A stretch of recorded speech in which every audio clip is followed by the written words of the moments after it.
केवलादेव राष्ट्रीय उद्यान को पक्षियों का स्वर्ग कहा जाता है। दरअसल यहाँ सर्दियों के मौसम में देश विदेश से हजारों किलोमीटर का सफर तय कर 200 से ज्यादा पक्षी पहुंचते हैं और इसी उद्यान में अक्टूबर 2023 को राजस्थान सरकार ने ई रिक्शा के साथ एक नेचर गाइड अनिवार्य कर दिया था, जिस वजह से पर्यटकों की संख्या में गिरावट आई थी। ऐसे में पर्यटकों की समस्या को देखते हुए सरकार ने हाल ही में इस उद्यान से नेचर गाइड की अनिवार्यता को खत्म कर दिया है। अब नेचर गाइड 10 या 10 से अधिक पर्यटकों पर ही अनिवार्य होगा और पर्यटक इस फैसले का स्वागत कर रहे हैं। तो वहीं दूसरी ओर नेचर गाइड इस फैसले के खिलाफ है।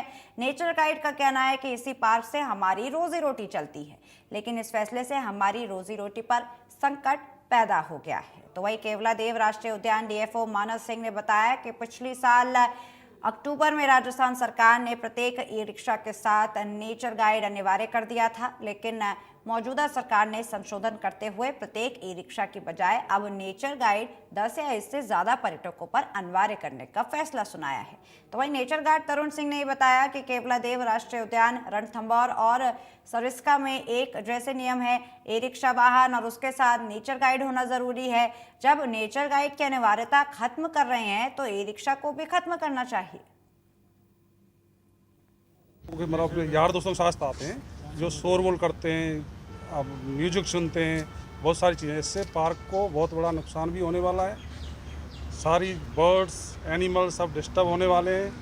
ये जो अभी सरकार ने ये बताया है कि यहाँ पे साहब एक गाइड की अनिवार्यता ख़त्म की जा रही है, इससे हमारे 80 लोगों के घर जो इसकी रोजी रोटी इसके ऊपर डिपेंड थी, और इसके पीछे जो उन्होंने कारण बताया है कि 18% टूरिस्ट यहाँ कम हुआ है, जो कि एक सरासर जो है गलत है। ये अप एंड डाउन टूरिस्ट वाला जो फॉल है ये हर साल होता रहा है। पिछले 20 साल का आप रिकॉर्ड यहाँ हमारे मेन गेट पे मौजूद है, आप उसको देखेंगे तो उसमें आपको पता चलेगा 2001 से लेकर 2024 तक किसी भी साल टूरिस्ट जो है एक साथ नंबर में नहीं आता है। कभी 10,000 ज़्यादा आता है, कभी 20,000 ज़्यादा आता है, कभी 20,000 कम आता है। और कई साल ऐसे हैं, मैं आपको 2003 का उदाहरण दे रहा हूँ, उसमें 60,000 टूरिस्ट कम आया है 2003 में। मैं इस पार्क से बचपन से जुड़ा हुआ हूँ। मैं यहाँ पैदा हुआ और यहाँ से बहुत नेशनल पार्क में विज़िट भी किया।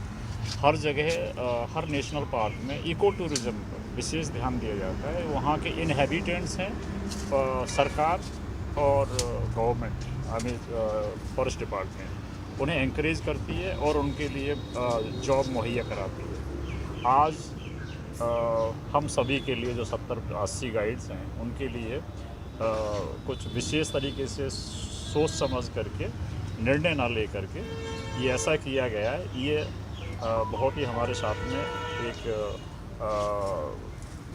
रंग भेदभाव को बिल्कुल भी निकाला नहीं जाएगा। गाइडों का जो लास्ट पिछले वर्ष जो एक सरकार का नियम आया था उसमें ये लिखा हुआ था कि प्रत्येक ई रिक्शा के साथ नेचर गाइड कंपलसरी किए जाएंगे, अनिवार्य किए जाएंगे। सरकार ने उसमें थोड़ा सा संशोधन ये कर दिया है कि अब नेचर गाइड 10 या 10 से अधिक पर्यटकों पर ही कंपलसरी होंगे, प्रत्येक ई रिक्शा पे कंपलसरी नहीं होंगे। यहाँ पे बहुत से ऐसे प्रकरण आए थे जिसमें पर्यटकों ने ये कहा था कि भाई इन सब चीज़ों की वजह से जो क्यूमुलेटिव कॉस्ट, उनकी जो टोटल कॉस्ट हो रही थी वो ज़्यादा हो जा रही थी। ऐसा है कि हमारे जो Keoladeo national park, Ranthambore national park और सरिस्का तीनों की गाइडलाइन एक गाइडलाइन है जिसमें वाहन के साथ में गाइड कंपलसरी है। और हमारे यहाँ पहले अभी लास्ट ईयर अक्टूबर से पहले यहाँ ई रिक्शा वो पैडल रिक्शा ही चलते थे, लेकिन क्या है कि गवर्नमेंट ने चेंज करके इसमें ई रिक्शा लाए। तो ई रिक्शा जो वाहन की श्रेणी में आता है, क्योंकि इतने सालों से तो हमने प्रयास नहीं किए कि हम गाइड कंपलसरी नहीं था, क्योंकि पैडल रिक्शा थे वो वाहन की श्रेणी में आते नहीं है, इसलिए हम यहाँ गाइड ये कंपलसरी नहीं थे। तो हमारा रोज़गार बहुत कम था यहाँ पे।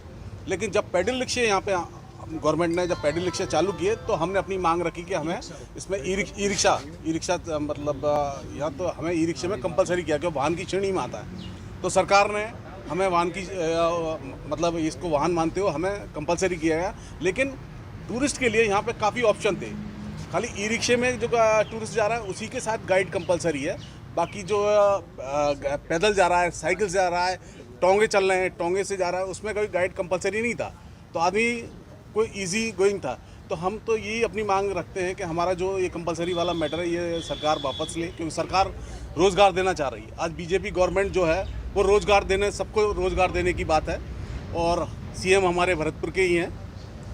और वो ऐसा नहीं है कि मतलब अगर हम अपनी बात रखेंगे, क्योंकि ये शायद सीएम अब तक बात पहुंची नहीं है, तो हम ये मतलब सीएम साहब को ये बात भी पता पड़ेगी तो 100%, क्योंकि ये व्हीकल वाहन की श्रेणी में तो कंपलसरी हो, क्योंकि टूरिस्ट के लिए ऑप्शन काफ़ी हैं। उस पर गाइड कंपलसरी नहीं है, जैसे पैदल भी जा रहा है, आपके साइकिल से जा रहा है, बहुत ऑप्शन है। और फिर हम लोग भी क्या करते हैं, कोई ऐसा टूरिस्ट आ जाता है तो हम उसको जाने देते हैं।